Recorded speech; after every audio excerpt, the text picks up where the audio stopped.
Okay, G, isang mabilisang advice lang. G, tandaan mo, ang mga kababaihan ay emotional. Okay? Paulit-ulit kong sinasabi yan sa channel na ito. Ngayon, ang reason kung bakit minention ko na naman ang pagiging emotional ng babae ay gusto kong malaman at maintindihan ninyo o matutunan ninyo. Okay? Na ang mga kababaihan ay mas mabilis na lumaki ang kanilang ulo. Okay? Mas mabilis sa pasukan ng hangin ang kanilang pag-iisip. Okay? Why? Kasi nga sila ay emotional. Okay? Kaya kapag ang babae ay na-promote o may mga pumupuri sa kanya sa paligid o sabihin na nating may nangyaring maganda sa buhay niya na maaaring nagparami ng pera niya o nagpataas ng status niya o kung ano man na nagpabuti sa buhay niya, G, asahan mo yung babae yayabang kaagad. Okay? Pero hindi mo sasama ugali niya. Okay?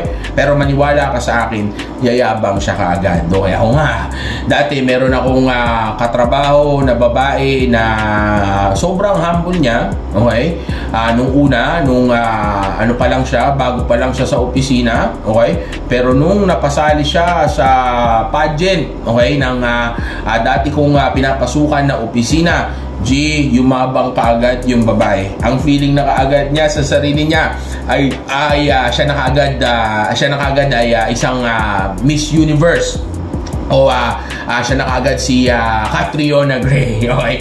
Ganun siya ka-delusional. Samantalang ang sinalihan lang naman yung pageant ay yung pageant lang sa opisina namin. Okay? At yung sabihin na natin at doon pa sa pageant na yon ay hindi pa nga siya nanalo. Pero dahil sa dami ng validation, dahil nalaman niya na pang pageant pala siya, dahil nalaman niya na marami palang nagagandahan sa kanya, lumaki kaagad ang ulo niya. Hindi man na siya nag-iisip na baka pansamantala lang yun, hindi naman siguro ganun kalaking bagay yun, okay, o baka napili lang ako dahil kung anumang reason, okay, hindi siya mag-iisip ng ganun. Walang humility sa kanya sa mga oras. Meron pa rin naman konting humility, okay, meron pa rin, pero mas mangingibabaw yung kayabangan sa kanya sa mga oras na yun dahil sobrang high siya ng mga oras na yun dahil nga sa validation na natanggap niya. Tandaan nyo, kapag ka ang babae ay nakakuha ng validation sa lalaki, sa babae, sa society, sa paligid, sa isang event o sa buhay niya, okay, maniwala kayo sa akin, kapag nakuha niya yan, ito ay magbibigay ng joy sa kanya. Okay? Joy na lalo magpapalaki ng ulo niya. Okay? Iba dyan sabihin, bakit natin gamitin yung validation na yan para maging masaya yung babae sa atin para kasama niya tayo? No. Okay? Mali ang bagay. Hindi nyo pwedeng gawin yan. Dahil pag ginawa mo yan, ikaw magbabalidate sa babae mo, then ibig sabihin nun, ikaw yung magpapalaki ng ulo niya. Okay? At pag ikaw nagpalaki ng ulo niya, bababa ang tingin niya sa iyo. Okay? Dahil of course, pinataas mo yung tingin niya sa sarili niya at sa iyo nang galing yun, bababa naman ang tingin niya sa iyo. Why? Of course, dahil nga, ibig sabihin nun, hindi ka ganun kakumpiyansa sa sarili mo, kaya umaabot pa sa punto na nambobola ka pa, uuto ka pa, di ba, nagsasayaw unggoy ka pa, di ba, nagpapasikat ka pa, di ba, para magustuhan lang niya.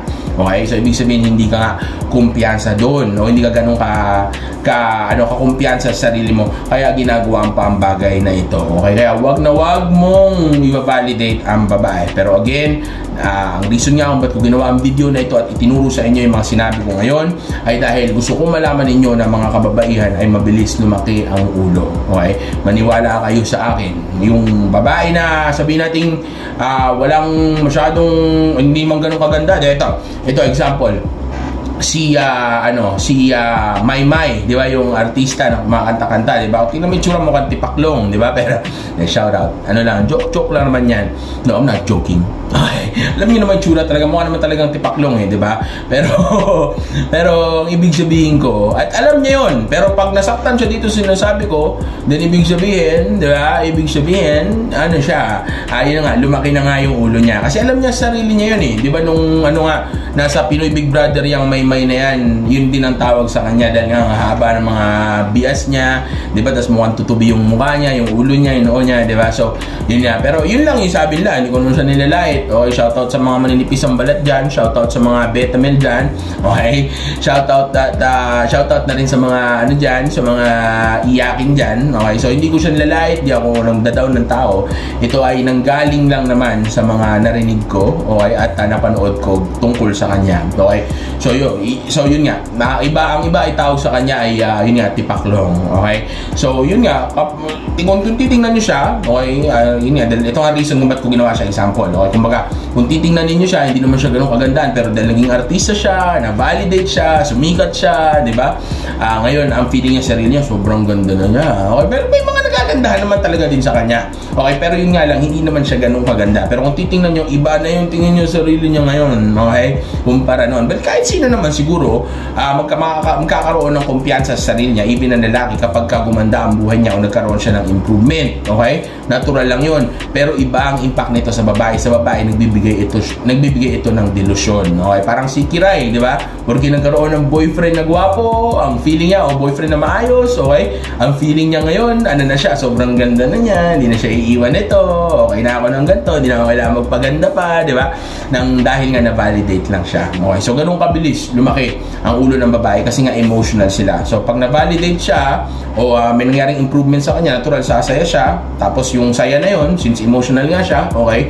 Yun ang sabihin na nating lalamon ng pakiramdam niya o ng utak niya, okay? Hanggang sa umabot na maging delusional na siya, na mag-isip na siya ng mga bagay na hindi naman nag-exist o nangyayari sa buhay niya.